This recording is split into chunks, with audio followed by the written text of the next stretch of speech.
Olá! Hoje, na aula de Direitos Humanos, a gente vai trabalhar aqui a questão de alguns pensadores iluministas que influenciaram de forma determinante e eficaz também toda essa condição de compreender essa relação. Bom, antes de mais nada, para a gente poder entender sobre esses filósofos, é necessário que a gente retome uma ideia principal aqui, que é sobre a corrente filosófica denominada como Iluminismo. O Iluminismo foi uma corrente filosófica surgida na Europa, um movimento burguês criado no século XVII, que atinge o seu auge ali no século XVIII. Então, tinha um contraponto que combatia o iluminismo naquele momento, por isso que ele demora aí um século para poder atingir o seu apogeu, que era a forma de governo absolutistas que eram aplicadas pelos monarcas europeus naquela época, como Luís XIV na França, como a dinastia dos Stuarts na Inglaterra e assim por diante. Bom, o iluminismo ele é um movimento racional, onde a burguesia defendia que o conhecimento ele sempre tinha que ser dado com base na razão e não basicamente naquilo que era colocado pela visão das crenças culturais e religiosas. Então, nesse ponto de vista, filósofos iluministas eles passaram a partir dessa relação linear com a razão, construir as suas ideias pautadas numa condição racional em que o homem mostra e busca o conhecimento sempre pela sua razoabilidade, desenvolver aí uma capilaridade dentro da própria questão filosófica, aonde cada um ele passava a pensar pautado em alguma parte específica. Então, pessoal, o primeiro que nós temos nesse cenário aqui é o filósofo alemão Immanuel Kant. Tá? O Immanuel Kant ele é um filósofo iluminista, defensor dessa ideia da racionalidade se sobrepor às condições das crenças e das culturas, principalmente culturas religiosas, onde durante todo o período medieval era a principal instituição que sustentava, através dos seus dogmas, nesse caso a Igreja Católica, a ideia do que seria verdade. E o Immanuel Kant, então, ele propõe a ideia de que a escolha da ação do homem ela é uma coisa, vamos dizer assim, de livre-arbítrio. O homem ele é livre para poder escolher e automaticamente determinar as suas ações. Então o Kant ele acredita, repito mais uma vez, que a base racional, assim como os outros iluministas, ela é fundamental para que a gente constitua todo o entendimento e todo o conhecimento da verdade. E aí a gente pode também pegar uma outra questão aqui do Kant, que é justamente quando ele fala que a função do direito é a garantia da liberdade dos homens, tá? Então, o que significa isso? Dentro de um ambiente social, ou mesmo dentro da sociedade, nós temos normas, regras que são impostas e que de alguma forma a própria sociologia diz pra gente que isso é tratado como uma questão de alienação social. Então percebam, o Kant ele acredita que essas normas e essas regras elas são fundamentais para que a sociedade se estruture e para que a sociedade se organize, mas nunca deixando para trás a questão da racionalidade, a questão do conhecimento pautado na questão da ciência e tendo a ciência como verdade. E aí essa condição dos direitos e garantias da liberdade seria mantida justamente pela questão das regras da ordem social. Então, dessa forma, teríamos uma sociedade onde indivíduos que vivem de forma coletiva, de forma organizada, conseguiriam entender, compreender e até mesmo viver nessa sociedade organizada, levando em consideração que ela tem regras e que ela tem normas. Tá? Um outro filósofo iluminista que a gente tem nesse ponto aqui é o filósofo Rousseau. Tá? Rousseau ele acredita que o homem quando ele nasce com essa condenação de ser livre. Então o homem ele tem a condição de liberdade. Isso aplica a uma condição que é chamada no direito, que é o princípio na verdade está enraizada na base dos direitos humanos, que é o princípio do jurisnaturalismo, ou seja, o direito natural à vida. Então para Rousseau esse direito natural ele é uma condição inegociável que o homem tem. E como a gente já falou algumas vezes aí para trás, vocês podem se recordar bem, o homem ele não consegue abrir mão, mesmo que ele queira, daqueles direitos que ele tem, que são direitos inegociáveis. E o Rousseau ele era um filósofo iluminista que partia desse pressuposto, onde ele acreditava dessa forma de liberdade do homem. Tanto que dentro das visões do Rousseau ele exprime até mesmo a questão política, onde ele dizia que o povo, na verdade, quem é governado, ele tem o direito, efetivamente, de não, diremos assim, não concordando ou entendendo que aquele que governa não corresponde aos anseios e à necessidade do povo, esse povo tem o direito de fazer a substituição desse governante. E para Rousseau, o poder ele surge das mãos do povo, o poder ele emana do povo. Dessa maneira, é o povo que consegue controlar o seu destino. E se o povo consegue controlar o seu destino, efetivamente reforça essa visão de Rousseau, onde ele fala, né, na questão de que o homem é livre, né, o homem só é livre quando ele tem o poder. E na concepção de Rousseau, o poder emana do próprio povo. Então, dessa forma, esse poder que está nas mãos do povo, ele garante a condição de liberdade. Seguindo na concepção ainda dos filósofos de base iluminista, a gente tem um outro filósofo aqui. Esse filósofo ele se chama John Locke.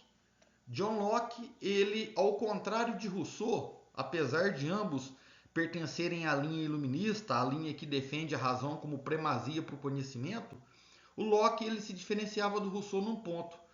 O Locke ele era um defensor da propriedade privada, enquanto Rousseau criticava a propriedade privada, pois acreditava que ela se tornaria um instrumento para acentuar a desigualdade entre as pessoas. O John Locke já acreditava na propriedade privada como uma forma, inclusive, de segurança para a questão da organização social. Então ele também aprofunda as ideias já desenvolvidas pelo Rousseau, principalmente na questão do contrato social, aquela condição que eu falei para vocês do governante governado, que quando o governado entende que o governante não corresponde aos seus anseios e às suas necessidades, os governados então vão fazer a substituição, né? Para Rousseau, porque esse poder emana do povo.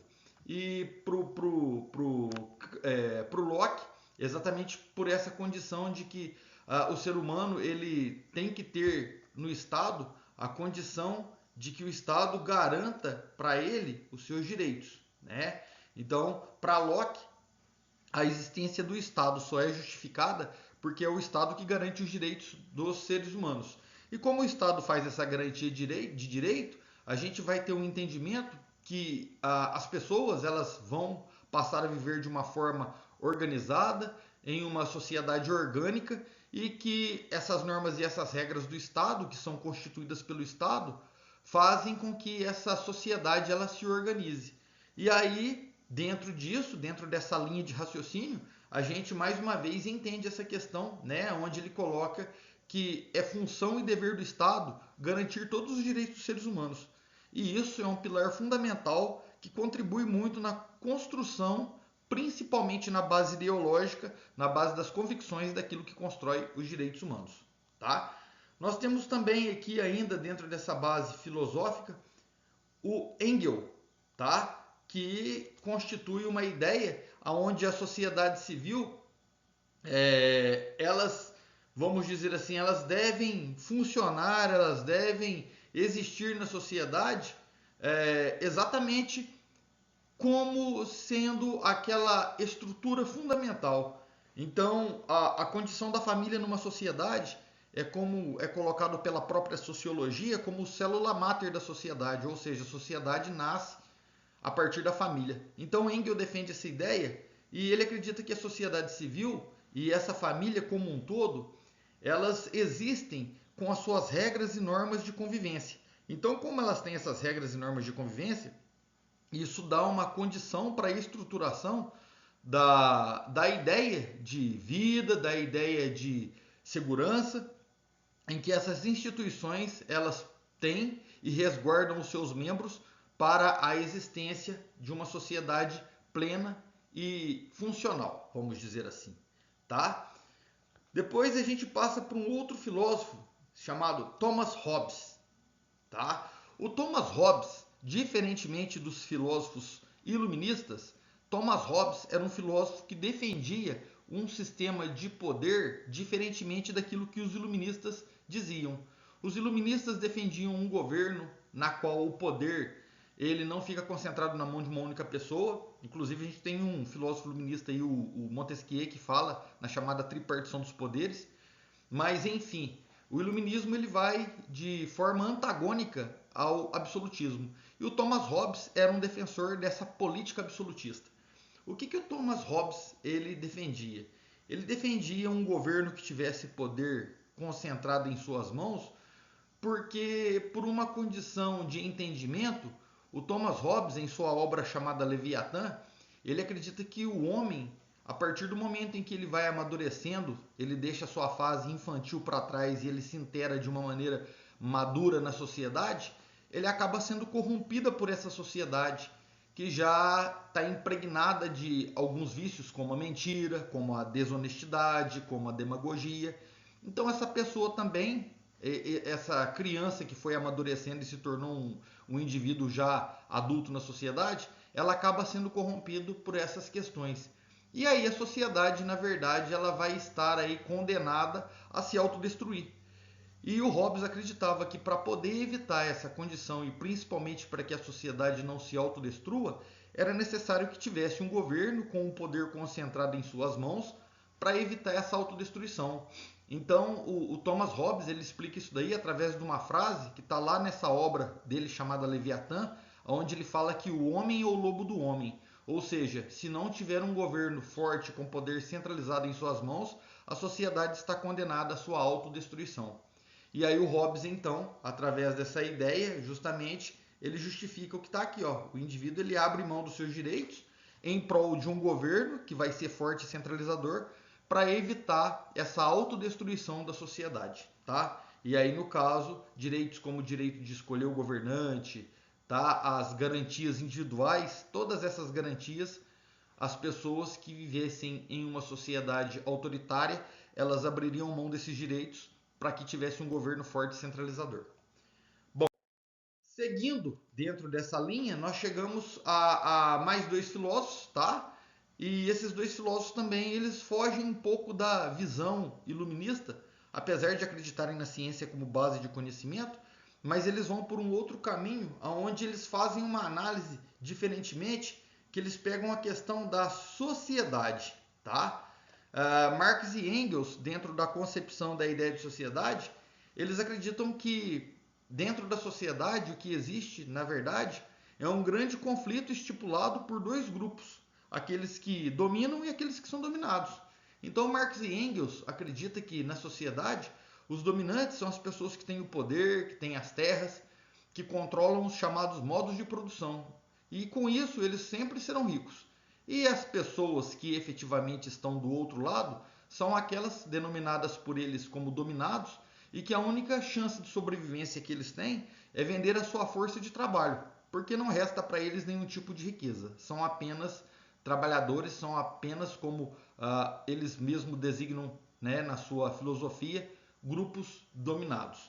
E aí eles acreditam dentro dessa vertente, principalmente Karl Marx, que escreve sobre a teoria do socialismo e mais tarde aquilo que ele denominaria como sociedade perfeita ou comunismo, que existe aí uma condição essencial para entender toda essa sociedade, que seria aquela questão do que ele chama de materialismo histórico e dialético.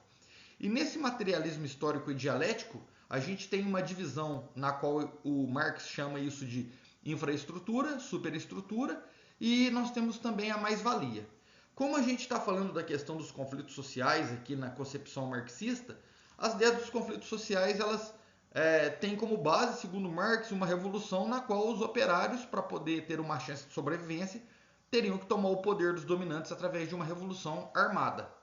E com isso, eliminaria algumas questões. E esses próprios conflitos sociais, para poder amenizar essa diferença, estava principalmente atrelada à questão da pobreza, da miséria, ou seja, a concentração na mão de poucas pessoas, a concentração de renda. Então Marx acreditava que o dominado ele sempre produziria riqueza para o dominante. E isso fica muito explícito, principalmente na última classificação aí desse tripé do chamado materialismo histórico dialético, que é a condição do chamado mais-valia. O que seria a mais-valia? A mais-valia, segundo Marx, é aquela condição em que o trabalhador, na verdade, ele recebe um salário inferior àquilo que ele produz. Então, essa diferença daquilo que ele produz para aquilo que ele recebe, o Marx classifica como mais-valia. E qual é a relação que a gente tem para poder finalizar esse entendimento desses filósofos iluministas ou dessa base absolutista, ou mesmo as ideias aí de Marx e Engels sobre a questão dos direitos humanos. Perceba que em todos os filósofos analisados nessa aula, a gente percebeu que de alguma forma eles fazem uma relação atrelada à questão sociedade, à questão poder, tá? E principalmente à questão renda, ou seja, dinheiro. E dentro dessa análise a gente vai entender que o que é fundamental é que os pilares constituídos na base desses filósofos, eles também serviram de arcabouço, serviram de escopo para que os direitos humanos eles fossem construídos. Então, quando pensamos hoje o que temos, aquilo que é resguardado como a Declaração Universal dos Direitos Humanos, isso como a gente já teve a oportunidade, inclusive, de verificar aí em videoaulas anteriores, isso aí não surgiu como num passe de mágica feito da noite para o dia. Isso foi sendo construído e continua a ser construído ainda nos dias de hoje. Ele é um documento que, na verdade, ele nunca fica pronto, porque sempre é fonte de novas discussões, fonte de algumas alterações, e para que isso seja elemento agregador a ele, sempre é levado em base à forma gradativa como ele foi construído ao longo do tempo, principalmente desde a sua origem até os dias de hoje. E aí levou em base também todos esses princípios filosóficos que acabamos de observar aí, e tudo isso serviu de um grande entendimento para que pudessem realmente chegar a uma conclusão, não diria na verdade uma conclusão final, mas vamos pontuar assim como considerações finais para que tivéssemos esse documento, tá? Nos dias de hoje. Então, as declarações universais dos direitos humanos, repito, ela não está pronta e jamais ficará pronta, porque ela serve sempre como uma base para novas discussões e novas construções e ideias. Bom, pessoal, então, para a nossa aula de hoje, esse foi o nosso assunto, tá? Assistam e espero eu que tenha gostado.